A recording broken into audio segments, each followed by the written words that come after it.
Tonight's headlines are brought to you by McDonald's.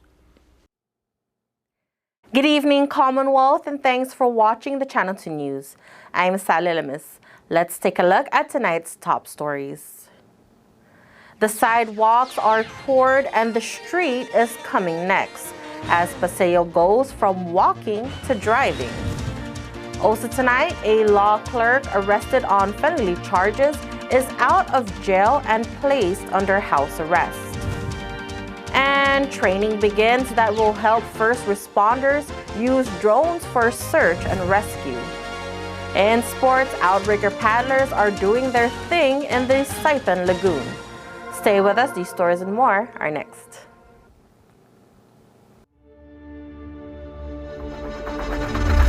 What's the move?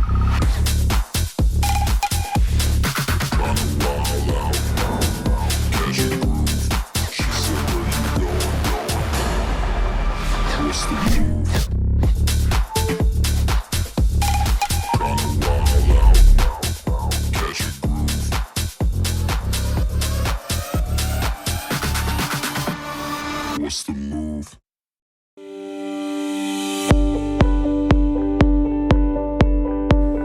Hafaday and Tiro golfers, you're invited to the 21st annual Hand Me Charity Classic Golf Tournament on Saturday, July 15th at Lau Lau Bay Golf and Resort West. Cash, cars, and other incredible prizes, and with our popular Blackjack Double Peoria format, anyone can win. Awards luncheon and a raffle you don't want to miss right after. So register today at Lau Lau, and we'll see you for a great day of golf on July 15th. From your friends at Handme.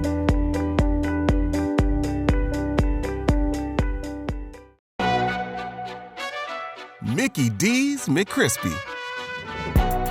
Formerly known as the Crispy Chicken Sandwich, now has some respect on his name. Ba-da-ba-ba-ba. Real talk. The Spicy Crispy Chicken Sandwich should have been named Spicy McCrispy from jump. Ba-da-ba-ba-ba.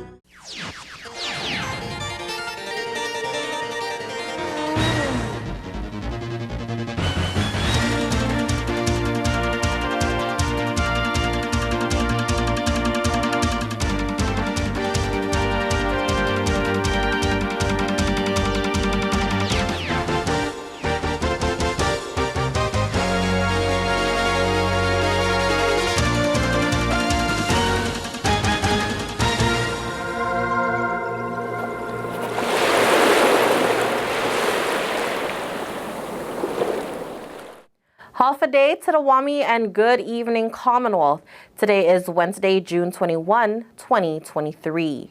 Work continues today on the Paseo de Marianas, which is undergoing a transformation from a walking area to a two-way traffic and landscape sidewalks. Work was originally scheduled to be completed in April, but construction delays have moved the date back a few months.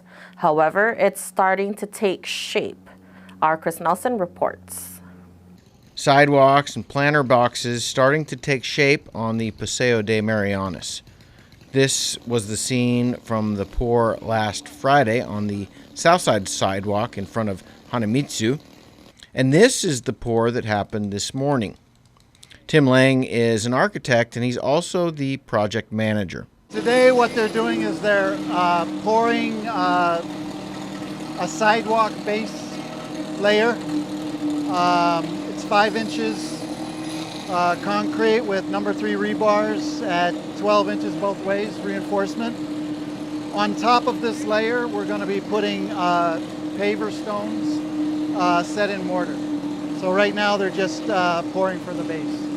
Pavers will come later. Biggest change coming to this street, you start to be able to see what's about to happen here. Explain. Well, yeah, it's pretty exciting. You can kind of start to see what's happening. So we're going to have 2 lanes of traffic. So traffic going in both east and west directions.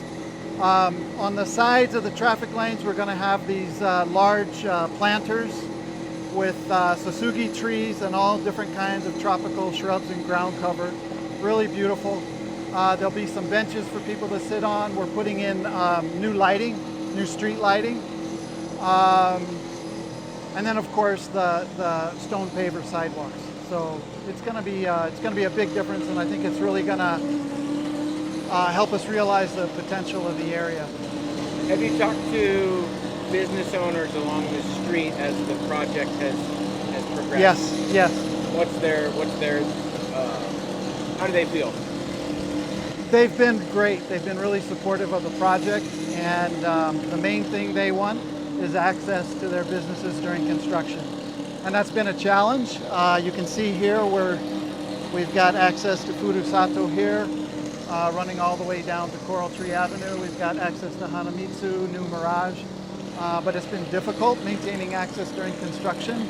But we understand, and these people need to keep their businesses open. So we appreciate their patience. They've been really good. Many businesses remain closed on the Paseo, but the ones that are open say while they are disappointed in the delays, they are eagerly looking forward to the completion date. Local business owners were expecting the project to be done in April. Furusato says they are looking forward to selling more steak and more ramen once the street opens with better access. I'm very excited. Almost done, no, sir? Is it going to help? You think it'll be helpful? Yes, sir. It's gonna help for the business, sir, to come the customer here. How long have you worked here? Already 1 year, sir. June. So it's been very quiet. Yes, sir. Very quiet. This place now already okay because I see almost done. So when is the project going to be done? For Paseo here, what we're aiming to do is have this street paved and open to traffic from Coral Tree Avenue to Coffee Tree Mall by the end of July. And then once we get that done, then we're going to push forward to Beach Road. The entire Garapan revitalization project is scheduled to be completed in November of 2024. Chris Nelson for the Channel 2 News. A Superior Court law clerk accused of sexual assault is released and placed under house arrest. 34-year-old William Abrazinskis asked the court to modify bail from $100,000 down to $6,000 and be released with no third-party custodian. Defense lawyer Richard Miller, who represented the law clerk in court today, said it is an unusual ask. Chief Prosecutor Chester Hines did not object to the request, which raised concerns from Judge Joseph Camacho. Judge Camacho asked the parties if it's a lawyer thing to just let another lawyer who is in custody go. Hines responded that he read the request and he had no further objections. Miller explained to the court that Abrazinskis has only been in Saipan for 3 months and he has no network of family or friends who is willing to serve as a third party. Miller said Abrazinskis is charged with a serious felony, but there is no corroborating evidence and that it is a he said, she said situation, since the alleged complaint happened 2 months ago.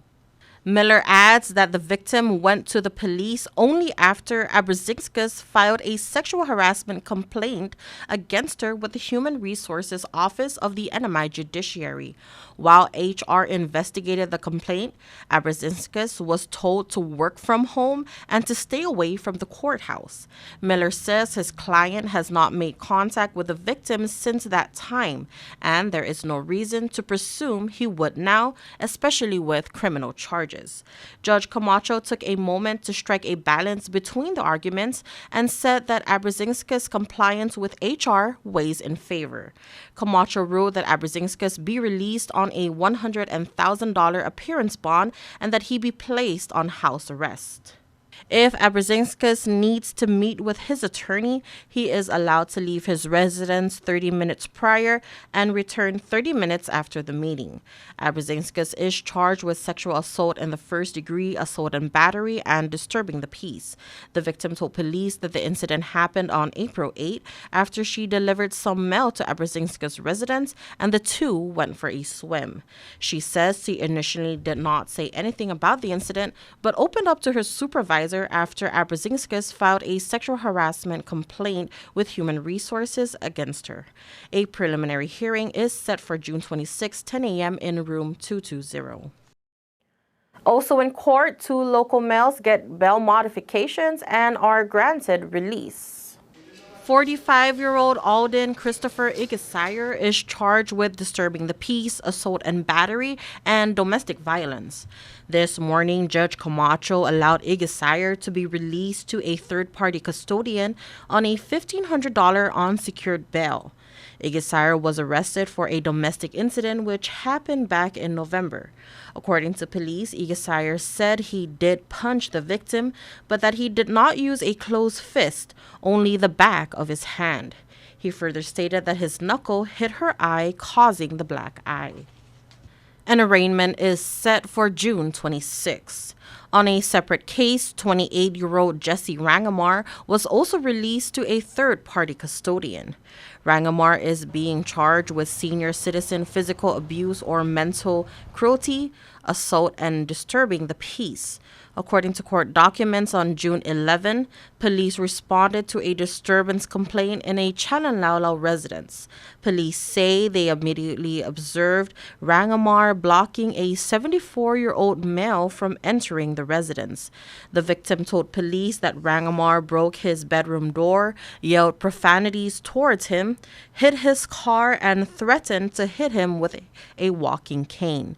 The victim said it wasn't the first time, and Rangamar acts out whenever he is drunk. His arraignment is scheduled for June 26. Coming up, a crucial healthcare service is hanging on a fiscal cliff. This and more is next here on KSPN.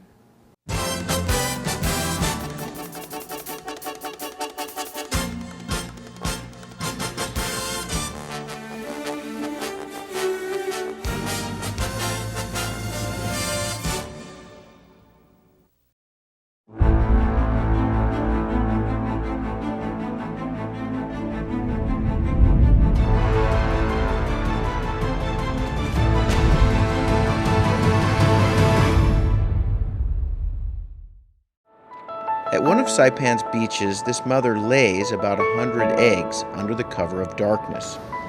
She hides her nest as best she can and then slowly makes her way back to the ocean. The eggs hatch and the babies head for the sea, where they will face a daily dose of danger. Just 1 in 1,000 will make it to adulthood. Those that do will one day lay their own eggs. Sea turtles are protected under CNMI law. If you see one that is stranded or if you see illegal activity, call the hotline at 287-8537. One of the best addresses in Saipan has office space available now, right in the heart of things. The Mariana's Business Plaza offers reasonable rates and can help build to suit your needs. You'll love the central location, just 15 minutes from the airport and 10 minutes from Garapan. Ample and covered parking keeps your vehicle close and protected. 2 restaurants for easy access, lunch, dinner and business meetings. Building security and 24-hour access to your office. Backup generators, so you can run your business in all weather. And 3 elevators mean easy and convenient access. It's the address in Saipan, the Mariana's Business Plaza.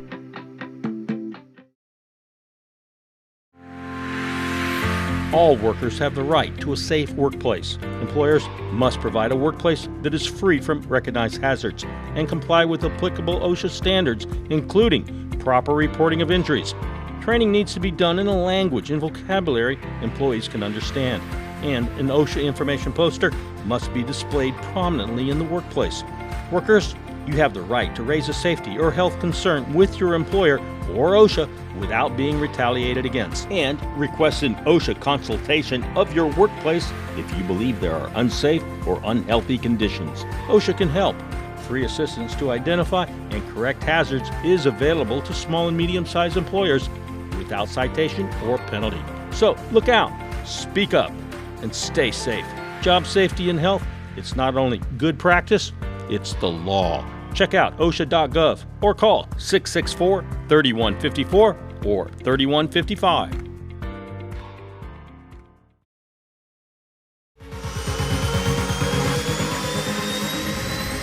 Get your goods here with care and attention with Micronesia Air Cargo Services. Max is all about connections.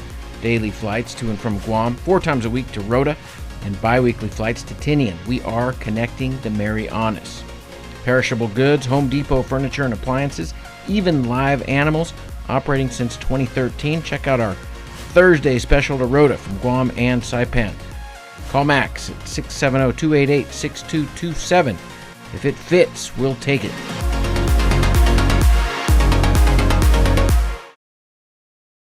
Welcome back to the Channel 2 News. Budget hearings will continue this week on the island of Rota. Legislators are expected to return back to Saipan by July, where they will hear from one agency who is in dire need of money. The CNMI Medicaid agency has suspended, reduced, and limited some services due to financial constraints. The federal government covers 83% of CNMI Medicaid costs, which requires the government to pay the remaining 17%. According to Acting Medicaid Director Rosita Benito, the Department of Finance has informed their office that there is no money to pay the local match. Since June 1st, Medicaid has sent out notices to its vendors informing them that certain services must be put on hold due to the lack of funding. Those under Medicaid are now limited to seek healthcare services at CHCC or the Cagman Health Center until further notice. In the governor's budget proposal, allocation to fund the mandatory match towards Medicaid reimbursement program has been reduced from $9 million to $7.2 million. The governor says since matching is only required when an expense is incurred, other sources of funding will need to be identified. Ways and Means Chairman Ralph Yumel informed KSPN that they do plan to invite the Medicaid agency by July for a budget hearing. CNMI first responders undergo a drone training with Bella Wings Aviation. About 20 personnel from the police, fire, customs, corrections, ARF, and Homeland Security are on their way to earn licenses as drone pilots. Bella Wings Aviation CEO Charlie Hermosa is leading the training and says that the course overview has 2 step sets. So one subset is going to be the actual rules and regulations on how to properly fly drones, get them prepared and ready to be able to take their FAA Part 107 exam, which I am confident that each one of them will be able to pass. And then the second one is to actually give them practical on-hand time with the different drones and the different technology that we've brought, so that every agency has an opportunity to kind of look at the technology that's out there so that they can choose the right drone for their missions. Hermosa said the hands-on experience on flying the actual drones is a critical part of the training. We're gonna demonstrate both maritime mission, which is simulating somebody drowning, being able to attach a life ring, a life vest to a drone, being able to go out there, drop it. We're going to simulate night search, so search and rescue operations with infrared capabilities. We'll be also doing more of the tactical for the police side on being able to recreate, render 3D accident scenes. So the drones are actually do a 3D rendering within minutes, and they have a digital file, digital copy, where they can actually investigate and use it as a file to be able to have multiple people investigate the scene without really contaminating the crime scene. The 6-day training will include 20 hours of stick time. Each agency will be able to touch on what they feel is more practical for them. Scanning, mapping, 3D imaging maybe for customs and the police department. Search and rescue, life-saving is more maybe fire department. And so that's how we want to be able to break out the tactical or the practical side of the training. Hermosa says drone delivery, drone manufacturing, and the building of drone systems is coming to the CNMI. He says the capabilities of drone technology is extensive. They're able to transport people and cargo between Saipan, Tinian, and Rota, and Hermosa believes it can sustain a new industry. One of our goals is to really make this area sort of a tech hub. There's no reason why we can't. And I think we're definitely going in that direction a lot. We're getting a lot of requests from companies off island wanting to know what we're doing out here, maybe setting up a meeting for them to come out here and kind of look at the lay of the land And that's really what we want. We want to be able to invite people to come and look and see what we're doing out here, because we're going to be doing a lot of great work. All right, folks, don't go anywhere. Sports is up next.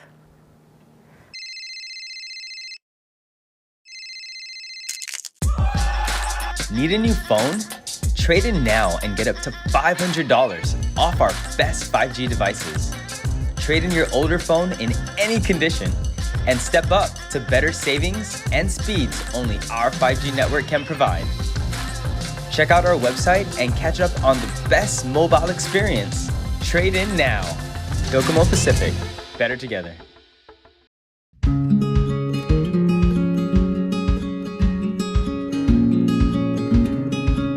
Green sea turtles and hawksbill turtles call the Mariana Islands home. They are an important part of the marine ecosystem. They are under threat, and they are protected under CNMI law. Keep plastic out of the ocean. Keep vehicles off the beach. Use the Sea Turtle Stranding Hotline if you see poaching activities or if you see a turtle in trouble. Call 287-8537 and save a turtle.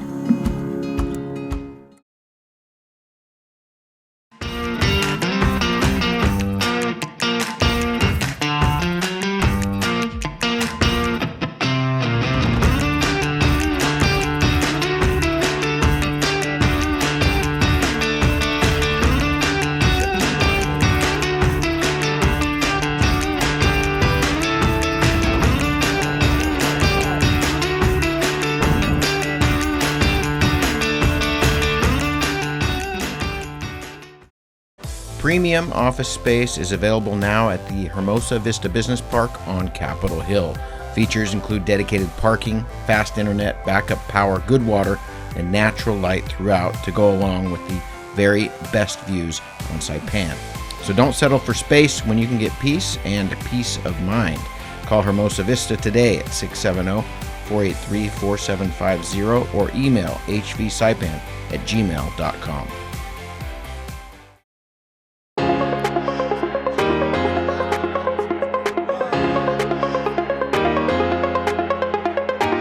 Hey, golfers, come north and practice your game at the Marianas Driving Range. New Year's local specials. 10-piece coupon books available for just $60.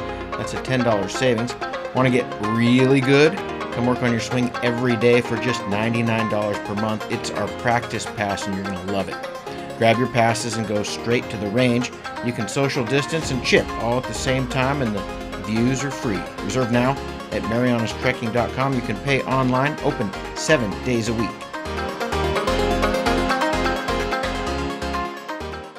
Buenas sports fans.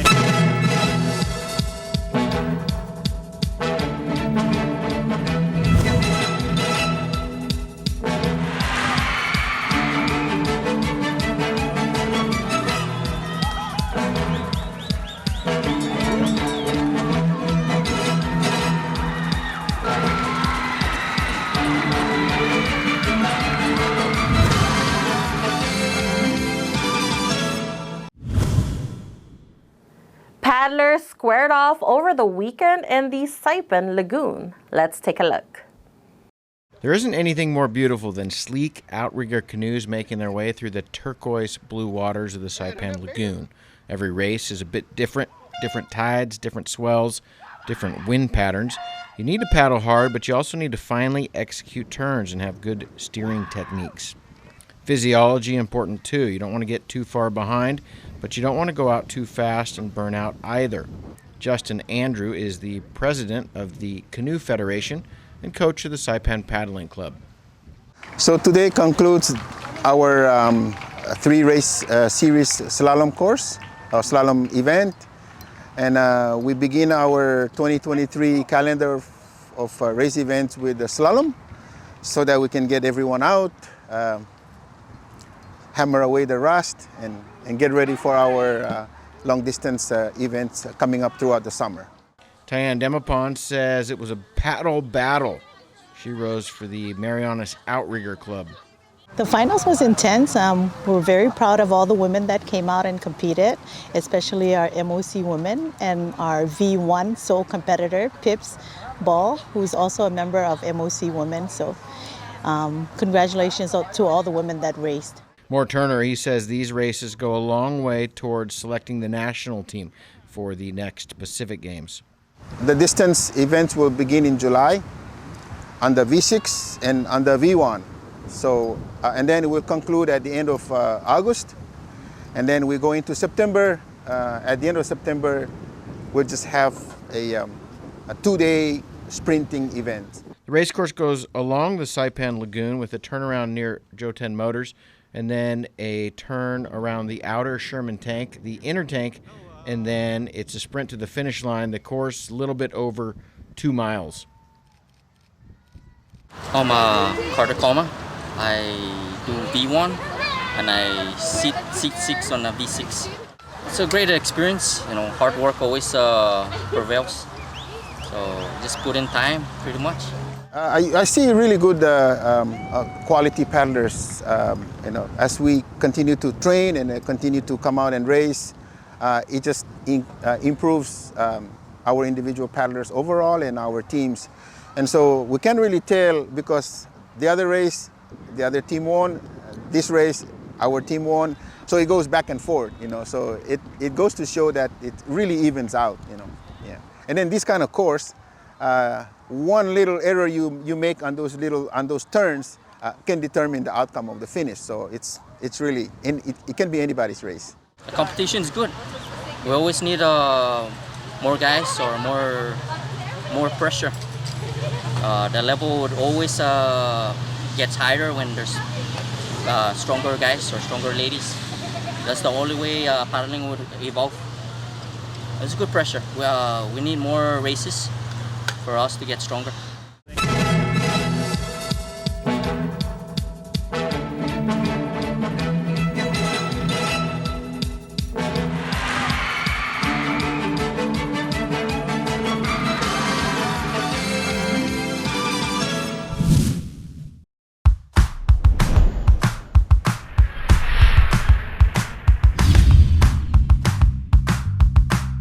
Hi, I'm Dre, one of the personal trainers here at Ghost Gym, and today I want to go over some exercises that you can easily apply into your current exercise program. Now I have here with me Vince, and he's going to be demoing some of those exercises. Now the first one today is going to be a one-arm dumbbell row. Before I have Vince here execute a few reps, what we want to remember with virtually any exercise is your setup. If you start in a bad position, it's not going to look good, and it's certainly not going to feel good. So a common mistake with here is obviously a rounded upper back, and as you can see, he's not very rigid or stable. So what we're gonna do is correct that just a little bit. So his supporting arm and his leg that's supported on the bench as well we wanna lock that in. Open up that leg a little bit to allow for a better path on that dumbbell. With the elbows coming up way too high, you can see the shoulders riding forward, and that's not what we want. So ideally, what you wanna think about is pulling with your elbows and stopping right at the midline of your body. So in this position right here, you can feel his entire upper back along with his core.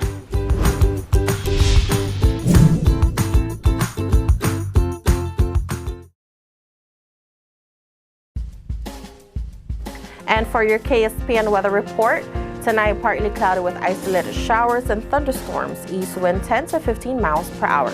Lows around a 78.